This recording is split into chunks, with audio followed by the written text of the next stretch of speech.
Filipenses capítulo 2, apenas os versículos 12 e 13, que dizem assim: Assim, pois, amados meus, como sempre obedecestes, não só na minha presença, porém muito mais agora na minha ausência, desenvolvei a vossa salvação com temor e tremor, porque Deus é quem efetua em vós tanto o querer como o realizar, segundo a sua boa vontade.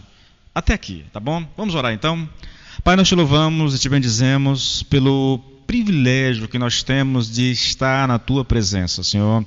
O privilégio que nós temos de poder ouvir a tua palavra, Senhor, de aprender com a tua palavra. Eu oro por quem está aqui agora online, Senhor, por aqueles que ainda ouvirão, não importa se na página da igreja, se no meu Facebook, se no YouTube, Senhor, não importa, Senhor. O que importa é que aqueles que ouvirem essa mensagem, Senhor, eles recebam da parte do Senhor graça, sabedoria para compreender.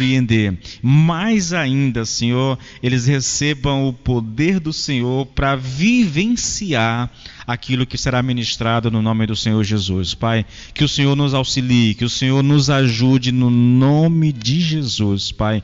Que a palavra seja bênção na nossa vida, Senhor. E não importa se ela vai nos exortar ou se ela vai trazer uma palavra de motivação, não importa, Senhor.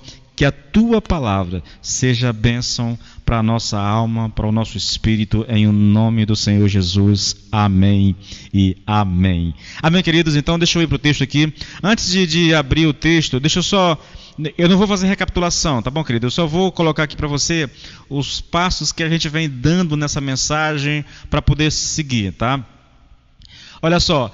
Esse texto que nós lemos agora aqui em Filipenses, no capítulo 2, né, versículo 12 e 13, nós estamos abordando ele de três maneiras, tá? Uma maneira geral, nós vimos isso na semana passada, uma maneira teológica, nós vimos isso, nós vamos olhar a última abordagem teológica e depois uma maneira prática. Então nós vamos abordar o texto de maneira geral, de maneira teológica e de maneira prática, tá? De maneira geral, a gente viu só aquela questão da ligação desse texto, entendeu? Com aquilo que vem sendo dito anteriormente, de Paulo com aqueles discípulos. De maneira teológica, nós passamos, querido, a olhar esse texto, nós dividimos, na verdade, ele em três partes, entendeu? Deixa eu dar uma olhada. Em três partes. Primeiro, nós vimos ali o que Paulo diz a respeito da salvação propriamente dita, né? A gente trabalhou isso. A segunda questão nós tratamos da parte de Deus e da nossa parte nesse processo de salvação. E aí nós trabalhamos qual que é a parte de Deus, qual que é a nossa parte. Na verdade, a nossa parte a gente ainda vai tratar ainda, né? Tudo começa com Deus, a salvação começa com Deus, ele inicia em nós, mas ele não só inicia, né?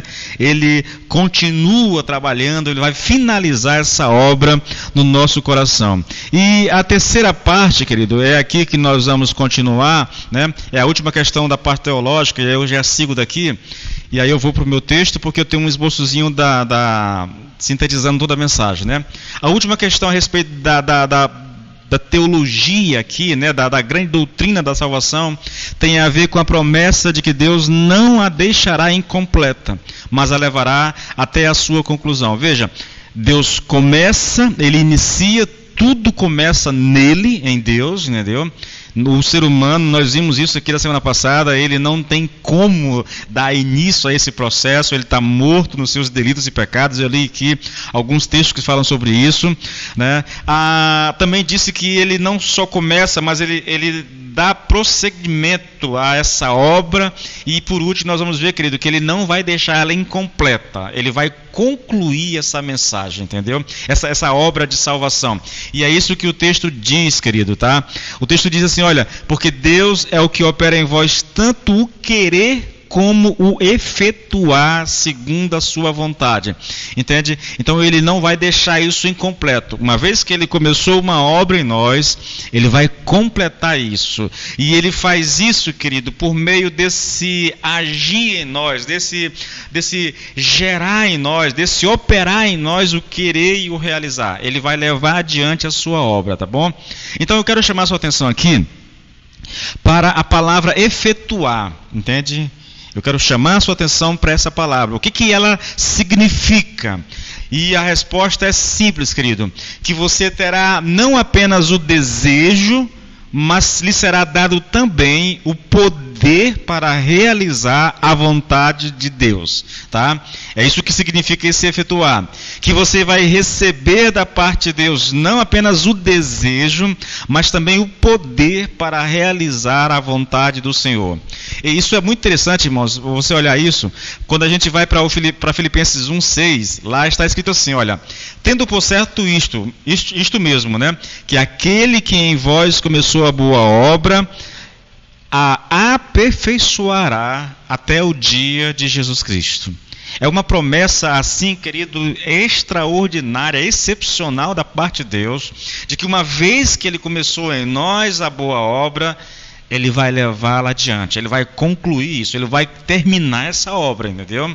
E Ele vai terminar em nós, querido, operando em nós esse querer e se realizar. O Filho de Deus, aquele que de fato nasceu de novo, ele vai responder a essa vontade de Deus. Me permita colocar algo aqui diante de você, que funciona mais ou menos assim. Eu estava domingo pregando na igreja, uma tremedeira aqui na câmera, fui eu que chutei aqui o tripé da câmera, tá bom, gente?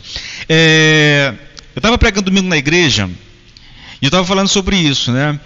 Deus é um Deus que nos ama tanto, mas o amor dele por nós é tão grande, querido, que ele começa uma obra em nós. E aqui eu estou mudando um pouco o que eu disse lá, e estou colocando isso de uma forma diferente, né?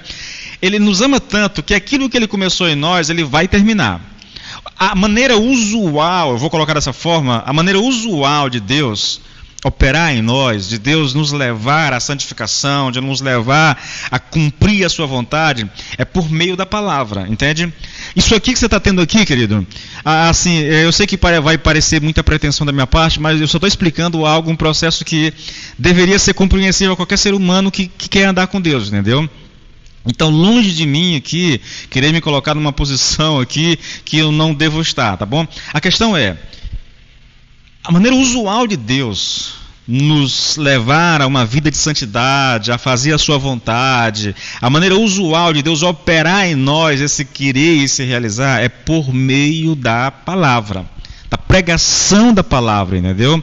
Então, momentos como esse aqui, ou outros, onde você se expõe à palavra de Deus, mais uma ressalva, querido, eu não tenho como não fazer isso, né?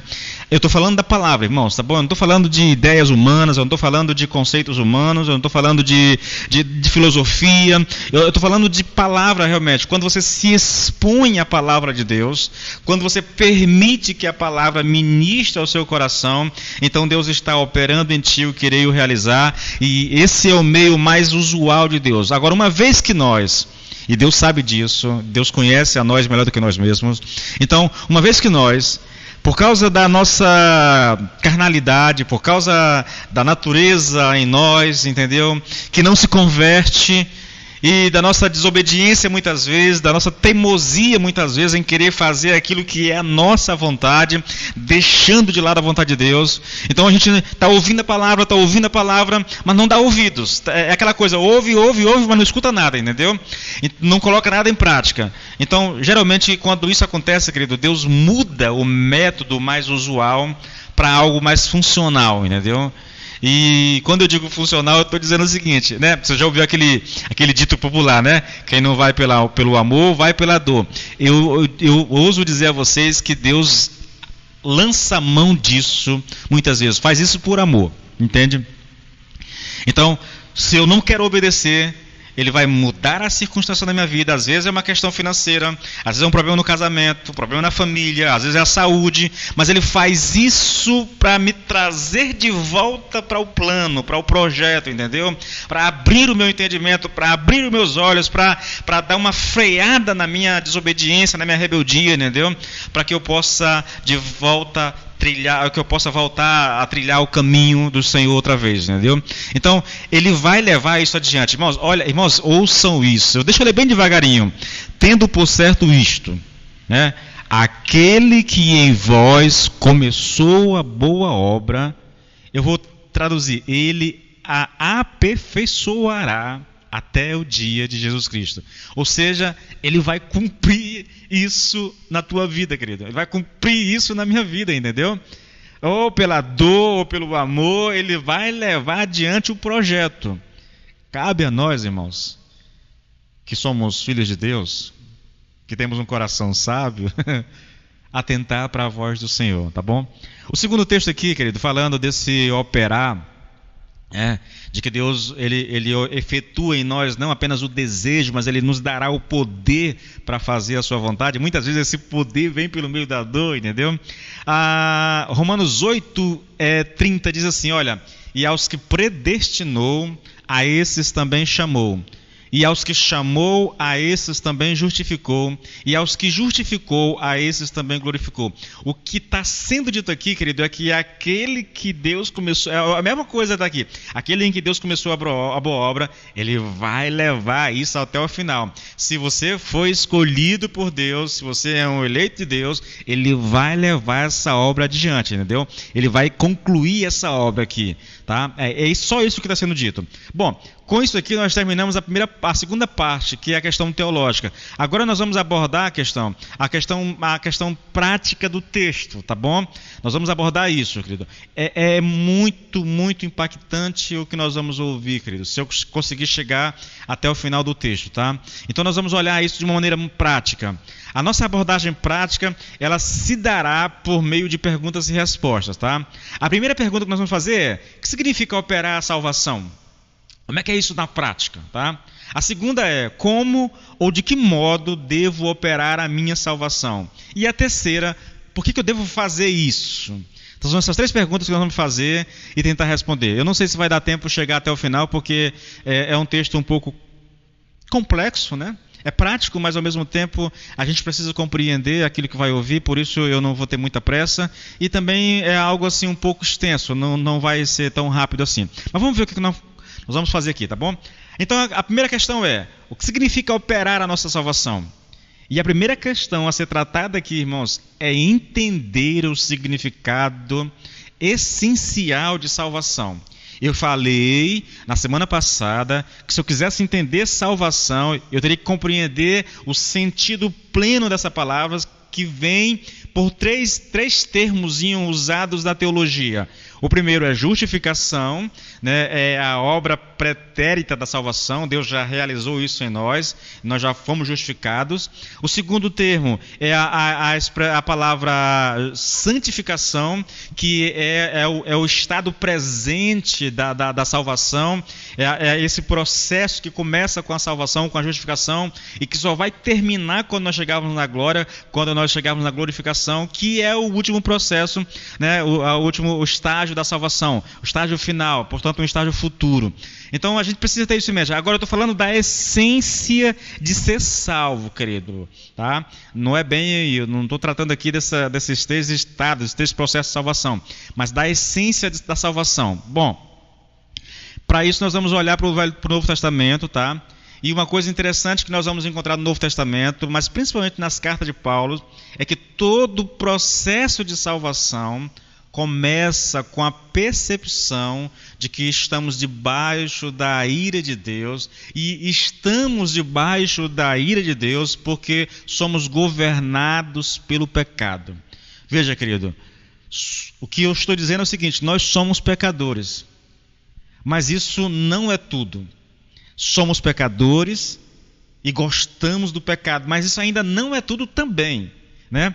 Nós temos prazer no pecado e às vezes até nos orgulhamos do pecado.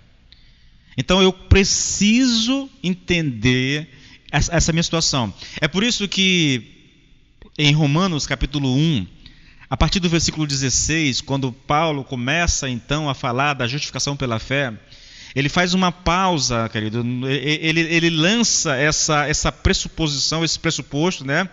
Que nós seremos salvos, justificados pela fé, mas aí ele faz uma declaração absurda e ele vai provar isso detalhadamente. Antes de dizer que nós somos justificados pela fé, ele vai dizer que todos nós estamos debaixo da ira de Deus. E ele prova isso só em 3 capítulos da Bíblia, 1, 2 e 3, ele vai abordar isso profundamente, mostrando que o ser humano está debaixo da ira de Deus. Então por que ele precisa de salvação?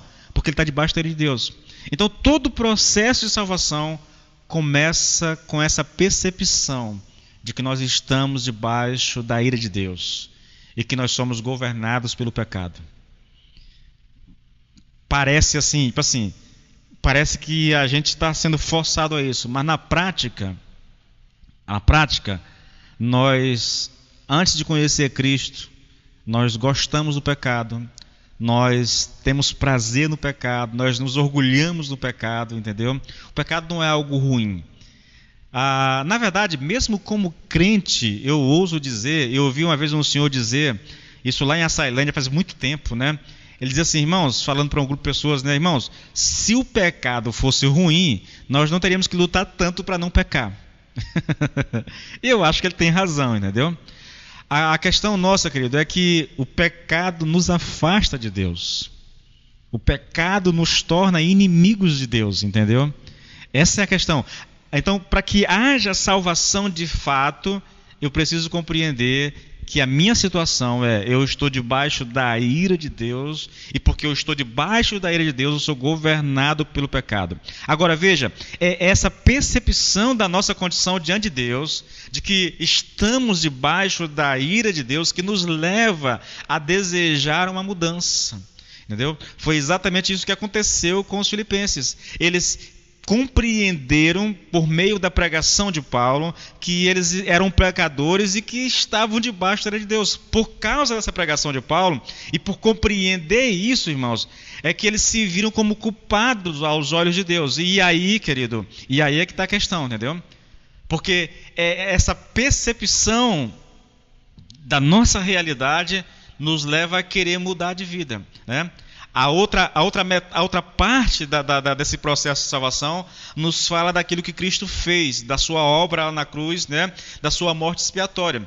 Basicamente, exatamente essa a maneira como Paulo dividiu. Se você pegar Romanos 1, a partir do versículo 18, Romanos 1, 18, até o capítulo 3, versículo 20, Paulo está tratando exatamente disso. Da situação do homem debaixo do pecado, debaixo da ira de Deus, entendeu? Do versículo 21 do capítulo 3, então ele passa a falar da obra de Cristo, da sua obra redentora, né? Da sua morte expiatória. Por causa do que Cristo fez, querido, nós somos feitos filhos de Deus.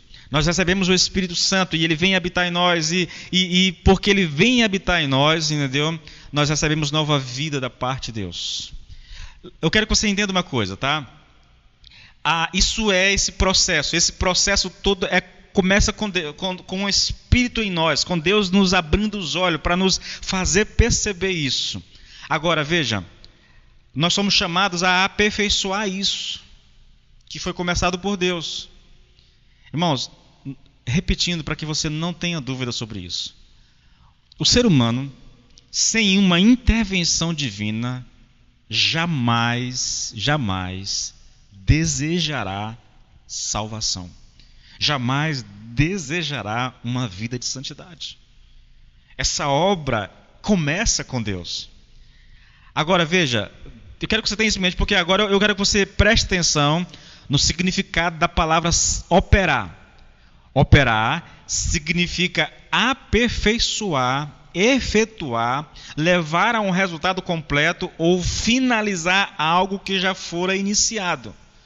Portanto, querido, a exortação prática do Novo Testamento para nós é que nós devemos aperfeiçoar aquilo que nos foi dado.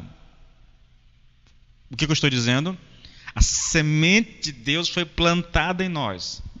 Agora é meu dever, tá?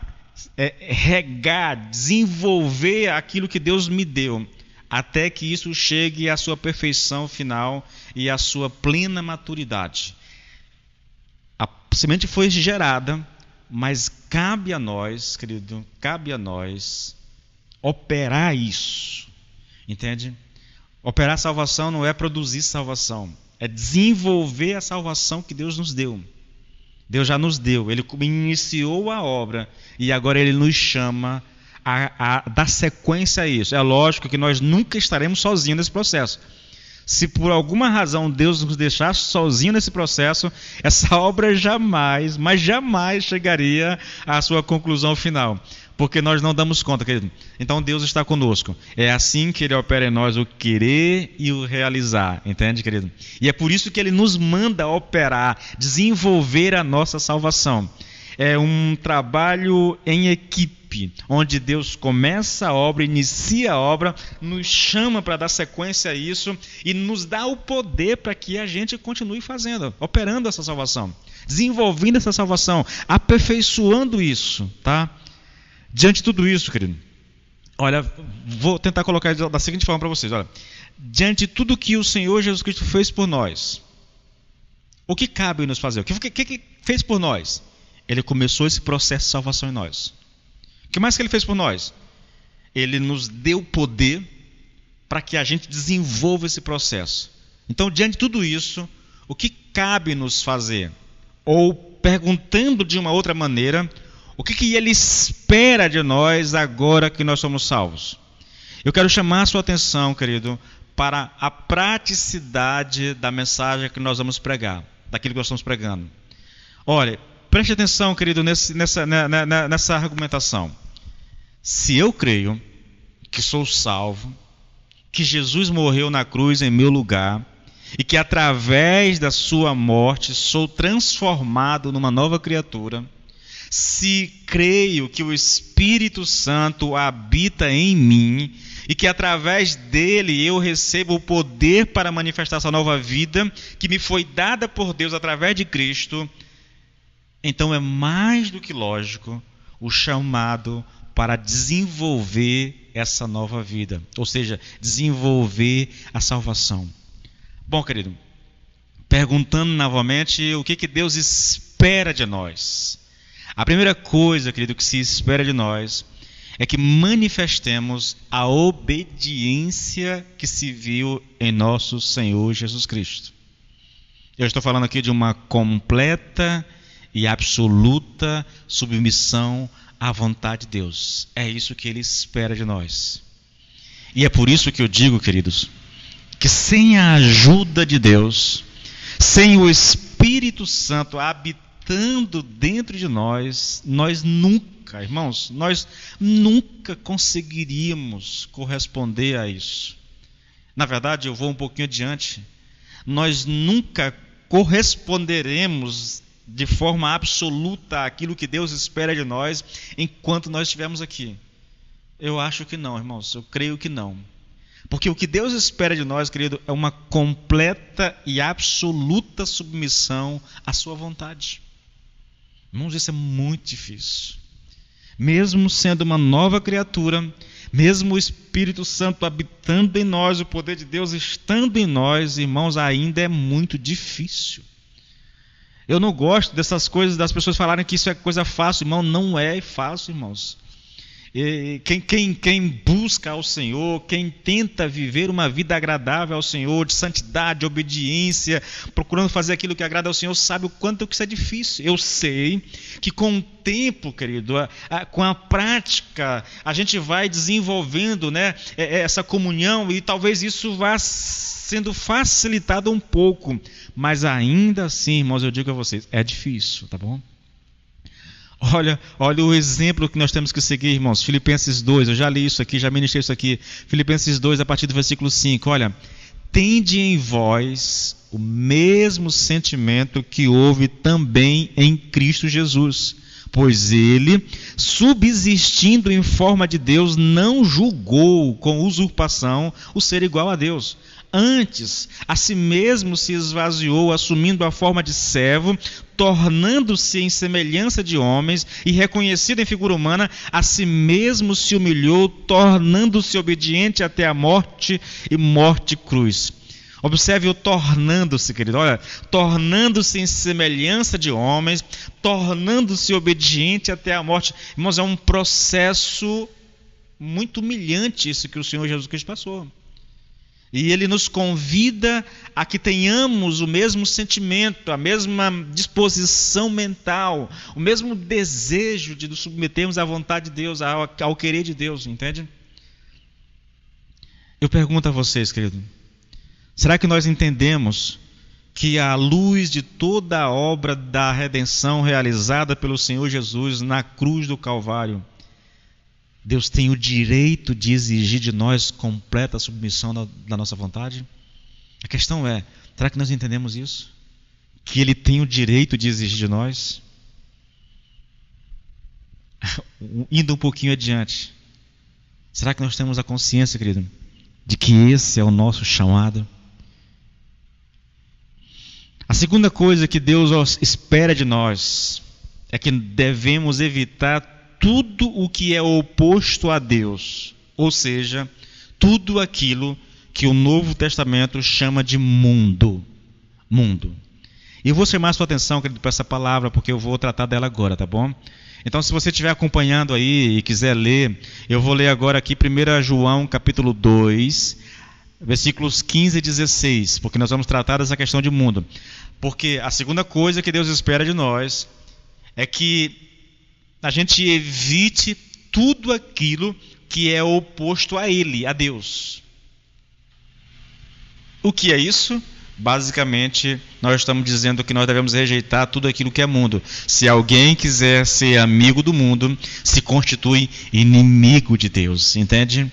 Então, se eu quero agradar a Deus, eu tenho que evitar o mundo. Agora, o que é isso? O que é mundo, na verdade? Vamos trabalhar um pouquinho isso, tá bom? Vamos primeiro ler o texto? Vamos ler aqui 1 João 2, 15 e 16.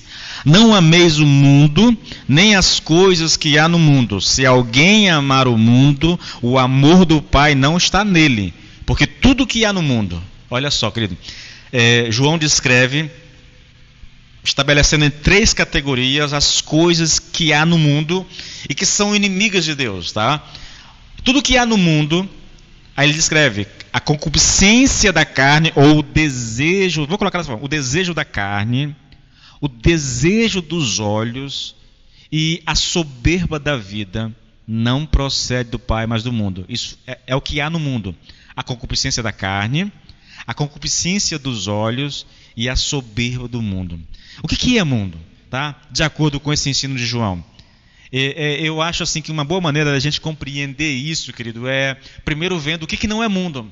Porque às vezes a pessoa pensa assim, eu não posso amar o mundo. Aí eu estou pensando aqui em natureza, estou pensando aqui em uma série de coisas. Então vamos compreender o que não é mundo, para depois a gente ver o que é mundo, tá? Nós fizemos estou lembrando aqui, nós fizemos um retiro aqui, um retiro espiritual.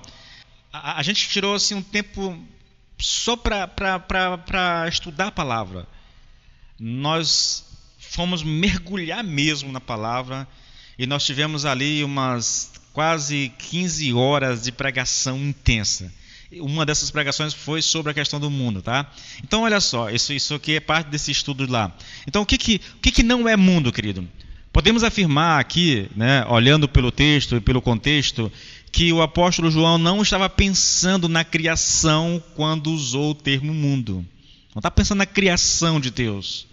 Ele também não tinha em mente, querido, aqui as montanhas, os mares, os rios, os vales, ou seja, ele não estava pensando na natureza, ele não estava pensando na criação como um todo, ele não estava pensando também na natureza. Podemos ir além ainda, irmãos, e afirmar que ele também não estava pensando nos relacionamentos familiares, no Estado, nas relações comerciais ou profissionais. E indo um pouquinho mais adiante, eu posso dizer que João também não estava pensando no governo ou nas autoridades, pois tanto o governo como as autoridades foram outorgadas pelo próprio Deus. Então nada disso é mundo, tá? Nada disso é mundo. É bom que você entenda, querido. Vamos evitar as praias. Ô, irmão, não fale besteira. A praia é uma bênção, se você, né, agora sim, com cuidado por causa de época de pandemia, mas praia é uma bênção, irmãos, tá? Um final de semana com a família na praia, comendo um churrasquinho, tomando banho ali, brincando com os amigos, irmãos, isso é uma dádiva de Deus, isso é um presente de Deus, tá? Então esqueça isso, tá? O que é então? O que significa mundo? Olha, eu vou designar aqui, vou trazer um conceito de mundo, tá bom? Se você pegar essa palavra no original grego, irmãos, você vai ter uma lista enorme do que é mundo. E isso vai depender muito do contexto. O nosso caso aqui, nós vamos trabalhar apenas esse significado aqui, tá bom? Mundo é um termo usado para designar a maneira de viver organizada que é conduzida por Satanás e caracterizada pela indiferença, rejeição e oposição a Deus, a sua palavra e ao seu reino. Então, olha só, tudo aquilo que é indiferente, tudo aquilo que rejeita, tudo aquilo que se opõe a Deus, se opõe à palavra de Deus ou ao reino de Deus, isso é mundo, tá? Mundo. Trata-se de um sistema constituído de pessoas, ideias, leis, instituições, comportamentos e atividades cuja perspectiva de vida exclui Deus. É fácil de compreender isso ou não, querido? Tudo aquilo, vou colocar dessa forma, tudo aquilo que te afasta de Deus é mundo. Nesse aspecto, irmãos, se a família, sabendo que você é cristão, quer um exemplo mais prático? Isso acontece muito no meio cristão, com mulheres casadas com homens que não são cristãos. E geralmente quando o cara não gosta do cristianismo, ele usa uma estratégia. Ele pega a esposa no final de semana, no domingo, sai com ela para algum lugar e ele só volta dali depois que passou a hora do culto, para a esposa não ir para o culto. Ele vai para um clube social. Tudo aquilo que te afasta, nesse momento, o teu marido é mundo, tá bom? Ele é um mundano que está agindo para te afastar de Deus. Eu só estou te explicando um comportamento, querido, que é muito típico no meio cristão, tá? Que a gente percebe isso. Mas olha só, vou te dar exemplos aqui. Eu sei que tem muitas coisas aqui, mas vamos dar alguns exemplos aqui. Olha só. O cara está trabalhando, de repente ele melhorou de vida, e aí, eu estou falando não daqui do Buriti, porque nós não temos isso, mas ele está numa cidade onde tem um clube social, né? E ele conseguiu ali, com muito sacrifício, fazer a carteirinha do clube, se associou ao clube. E agora, querido, no final de semana, ele quer descansar, ele quer relaxar. Aí no começo ele vai, mas quando dá 5 horas, ele pensa, tem culto. Então ele pega a família, vem para casa porque tem culto. Só que aí o tempo vai passando, aí em vez de ver 5 horas, ele vem 6, daqui a pouco ele vem 6:30, daqui a pouco ele vem 7, e aí o pastor começa a observar que esse irmãozinho não está faltando os cultos. Quando você chega lá para perguntar, pastor, é porque eu estava no clube e eu acabei chegando atrasado. Aquilo lá, querido, que pode ser uma bênção, que se transforma em algo mundano, que está te afastando de Deus. A televisão, o celular, qualquer coisa que te afaste de Deus é mundo. Agora, você quer ver um exemplo vindo das instituições? Começou agora, a semana passada, uma discussão levantada pelo ministro Fachin. Irmãos, eles querem criminalizar o deputado político cristão que defenda as pautas que dizem respeito ao cristianismo. Estão querendo podar, na verdade, entende? Isso tudo, irmãos, é mundo. Tudo aquilo, veja, querido, tudo aquilo, tanto faz ser pessoas, ideias, leis, constituições, comportamentos, atividades, tudo aquilo que exclui Deus é mundo. Que nos afasta de Deus é mundo. Uma filosofia que te leve a se afastar de Deus é mundo. Uma lei que tente te afastar de Deus é mundo. Tudo isso é mundo, tá bom? É um sistema que opera com a intenção de afastar as pessoas de Deus, que rejeita completamente a Deus, a sua palavra, o seu reino. Tudo isso é mundo, irmãos. Nós deveríamos, eu poderia ficar até o final da mensagem só falando disso, porque é realmente algo assim que nós devemos abrir os olhos, irmãos. Abrir os olhos. Vamos adiante, porque à medida que a gente for trabalhando isso aqui, eu vou trazendo mais exemplos práticos para você entender o que nós estamos falando, tá bom? Veja só. Quais são as características desse estilo de vida? Tá? Desse estilo de vida mundano. Olha só, observe a palavra cobiça aqui, concupiscência, tá? Ela significa, veja irmãos, a concupiscência lá, o desejo, né, ou cobiça, significa uma afeição ou desejo excessivo. Significa o abuso de algo natural, correto e legítimo em si mesmo. Em outras palavras, cobiça significa que, em vez de controlarmos os nossos desejos e usá-los como deveríamos, somos controlados por eles. Eles nos dominam e eles nos controlam. Deixa eu dar exemplo prático. Tudo estou falando isso aqui tudo é mundo, irmãos, aqui. A concupiscência aqui, olha, veja só. Quer ver um desejo natural? E que se nós não tivermos controle sobre ele passa a nos controlar, nos dominar. Por exemplo, o alimentar-se, irmãos, é um desejo natural, é um desejo correto, é um desejo legítimo. Porém, esse desejo que é natural, que é correto, que é legítimo, pode muito facilmente se transformar em algo pecaminoso. Entende? Irmãos, mundo é uma coisa muito abrangente.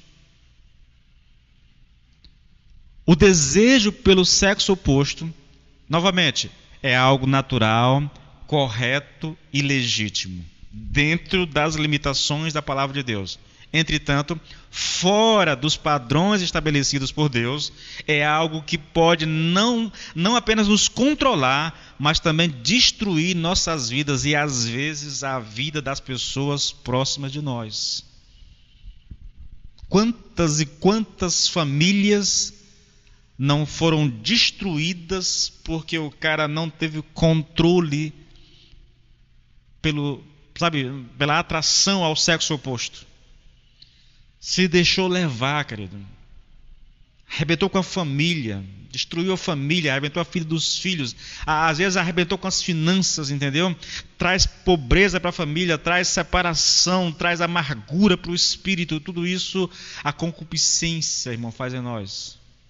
Tudo isso é mundo, sabe? O lazer que eu falei no começo lá, né? O lazer também é um desejo natural, querido, é um desejo correto e legítimo, mas quando ele nos afasta de Deus e das coisas de Deus, ele se torna pecaminoso. Irmãos, uma coisa tão inocente como o relaxar o corpo, tão necessário para a vida humana, algo tão benéfico para o nosso corpo, pode se transformar em algo pecaminoso, se nós não tivermos o controle sobre isso. Veja, querido, eu quero que você entenda.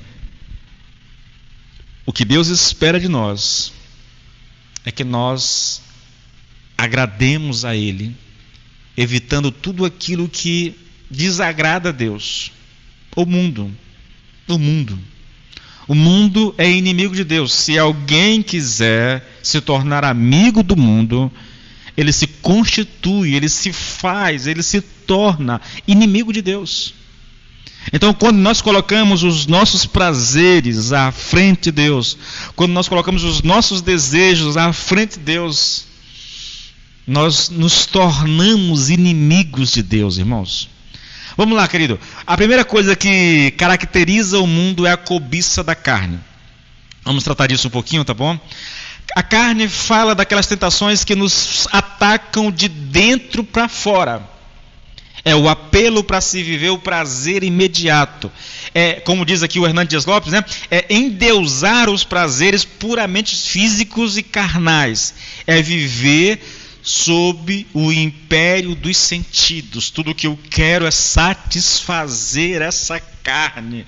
Tudo que eu quero é satisfazer os meus desejos, entende? Essa concupiscência da carne, irmãos. Estamos falando aqui da busca excessiva pelo prazer físico. E se levarmos em conta o tempo em que o apóstolo viveu, que ele escreveu isso aqui, na verdade, 3 coisas deveriam vir à nossa mente assim imediatamente, tá bom? Comida, bebida e sexo. Por que eu estou dizendo isso aqui? E por que isso aqui caracteriza a carne, principalmente na época do apóstolo? Por causa do contexto cultural, por causa do contexto histórico e até religioso em que João estava inserido, entendeu? Por que eu estou dizendo isso, irmãos? Sabe? Deixa eu tentar explicar essas coisas para vocês. Olha, primeira coisa, as celebrações pagãs naquela época, regadas a muita bebida, a muito sexo e a muita comida, entendeu? Os sacrifícios, as festas aos seus deuses, todas essas coisas, irmãos, eram regadas a comida, sexo e bebida. Então era algo que caracterizava muito aquela época, entendeu? A satisfação da carne, dos sentidos, dos nossos prazeres, tá? Isso é a concupiscência da carne. Toda vez que nós queremos satisfazer um desejo que é pecaminoso, ou um desejo que é legítimo, mas por não ter controle sobre ele se torna pecaminoso, entende? A cobiça dos olhos, eu estou sintetizando um pouco aqui, querido, para a gente andar um pouquinho mais rápido. A cobiça dos olhos, assim como a cobiça da carne, tem a ver, em geral, com as tentações que nos atacam de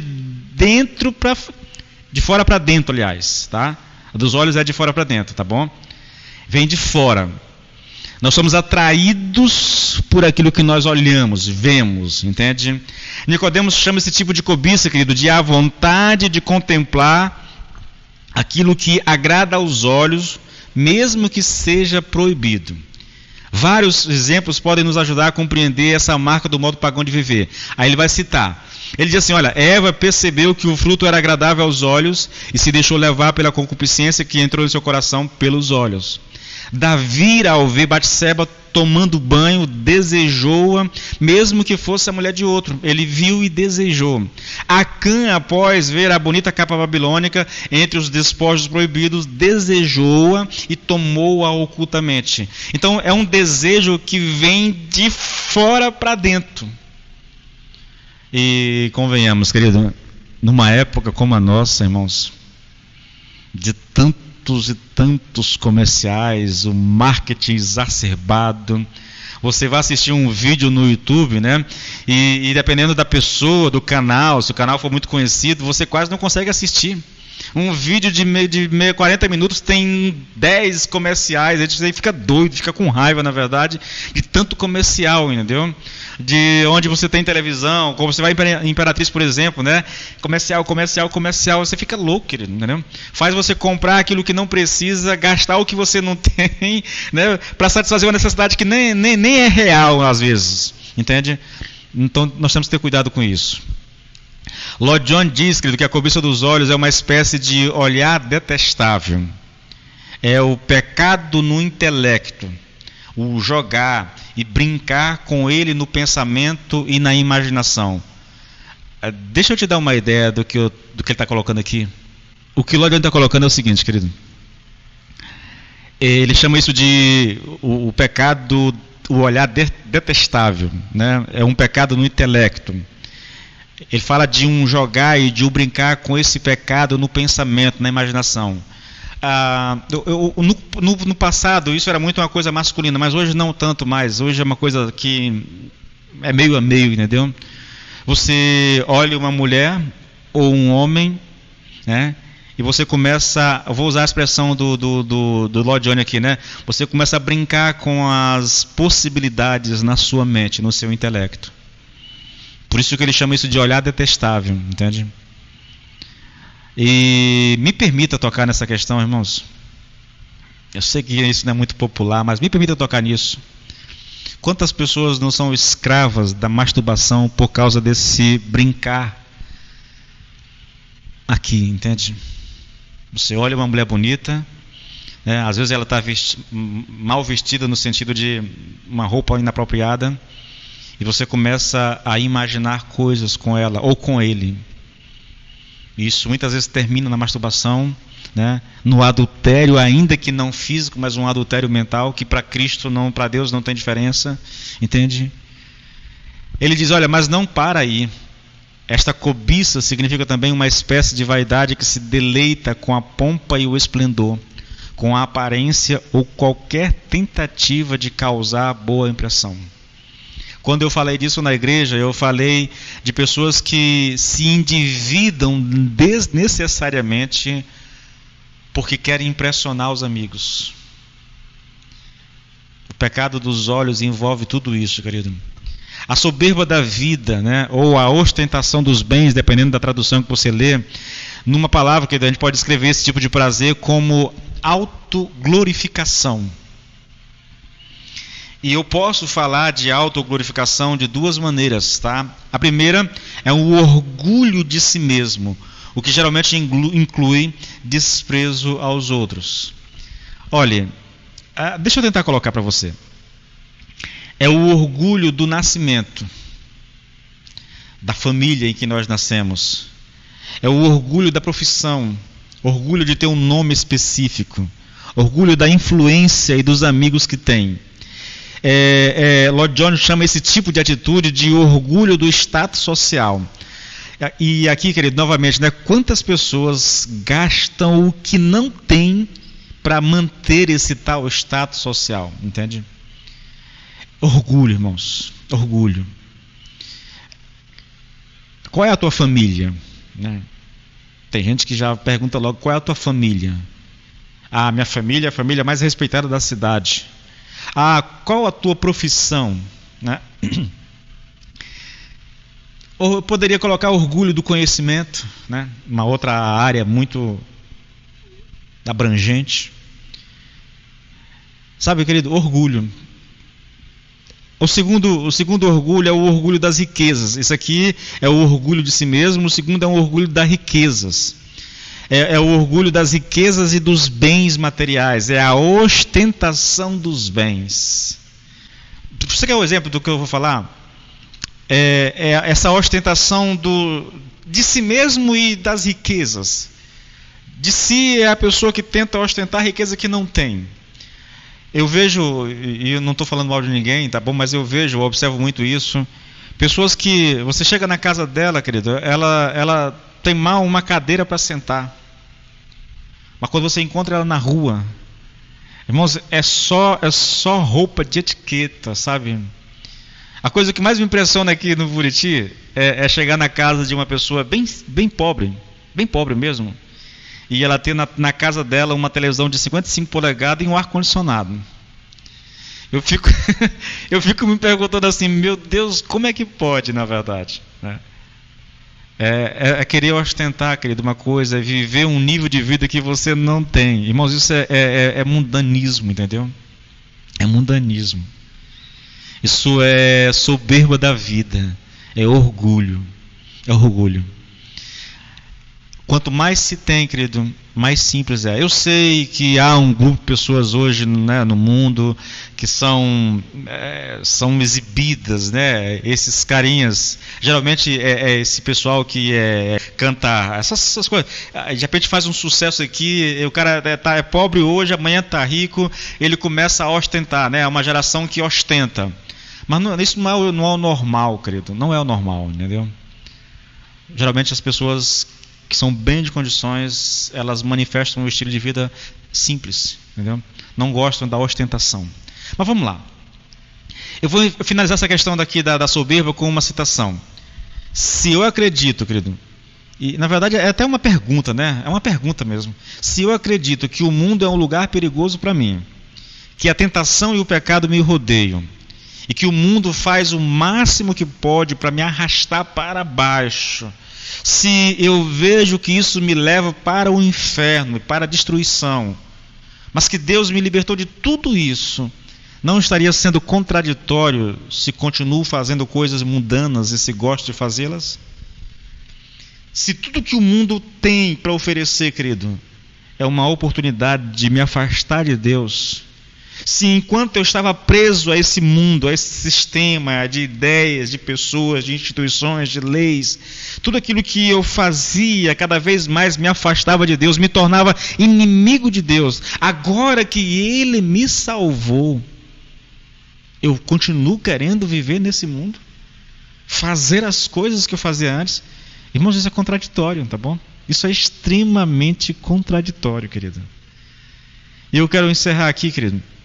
A terceira coisa que Deus espera de nós é que nós nos alimentemos da sua palavra. Olha só, querido.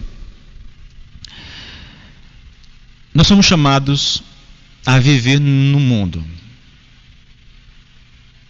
com as coisas que nos cercam. O Senhor Jesus Cristo diz assim: Pai, eu não te peço que o Senhor os tire do mundo. Não é essa a ideia, entendeu? Nós vamos viver aqui, querido. Eu só preciso vigiar, irmãos, para não permitir que coisas boas, criadas para nos abençoar, construída para o nosso bem-estar, nos afaste de Deus. Eu não posso permitir, querido, que aquilo que é para ser uma bênção, o sexo é para ser uma bênção, mas esse mesmo sexo me destrua, me arrebente, não apenas espiritualmente. Olha, eu fico lembrando aqui, eu não vou citar não, mas é um fato. Um pastor, são dois pastores, um americano e um no Brasil, que durante um tempo na vida, esses camaradas eram quase que uma espécie de papa no Brasil e nos Estados Unidos, irmãos. Homens de um respeito, de uma admiração profunda, de um conhecimento profundo, homens que a palavra dele, querido, era final, entendeu? Mas que caíram exatamente nessa questão sexual. Irmãos, a gente deveria ter muito cuidado com isso, sabe? Olha, a questão financeira é uma outra área que nós devemos ter muito cuidado, porque se nós permitirmos essas questões, querido, a busca pelo bem-estar financeiro, a busca pela ascensão social, sabe, essas coisas podem destruir uma pessoa espiritualmente. Na verdade, pode destruir a família de uma pessoa, pode fazer com que uma pessoa morra, querido. Eu vou finalizar contando um caso para vocês, um caos. Eu conheci um homem uma vez que ele tinha sido gerente de um banco desses estatal. O cara numa cidade grande. Um homem com a vida financeira muito boa. E que ele perdeu, quando eu conheci esse camarada, querido, ele estava indo atrás de serviço. Na verdade, ele foi contratado para trabalhar como office boy. Ele já estava lá com seus 48 anos, talvez 50 anos de idade, talvez nem tanto, né? Mas o aspecto físico dele era de uma pessoa já mais idosa, entende? Irmãos, ele deixou a esposa por uma amante, e isso causou a ruína financeira daquele camarada. Na verdade, nós vamos trabalhar isso em Provérbios, entendeu? O adultério, a prostituição, pecados na área sexuais, irmãos, elas têm um alto teor de destruição, entendeu? Muito, muito forte. Mundo, irmãos, mundo. O mundo é atraente. Eu não estou falando de praias, eu não estou falando da beleza, não. Estou falando de ideias, de pessoas que são usadas para nos afastar de Deus, para nos separar daquilo que é correto. Precisamos ter muito cuidado, querido. Nós precisamos atentar demais para essas coisas, porque isso pode causar a nossa destruição. Que Deus nos guarde, irmãos. Que Deus nos dê um coração sensível à sua voz. Que Deus nos dê um coração desejoso de santidade, entende? Que nós vigiemos de dia e de noite, irmãos, para não ceder às tentações, porque elas podem causar a nossa destruição. Nós não podemos vacilar, querido. Deus que começou a boa obra em nós, Ele vai concluir. Isso não significa que haja percalços no meio do caminho, entendeu? Saiba de uma coisa, querido, e eu quero que você tenha ciência disso para poder finalizar essa mensagem.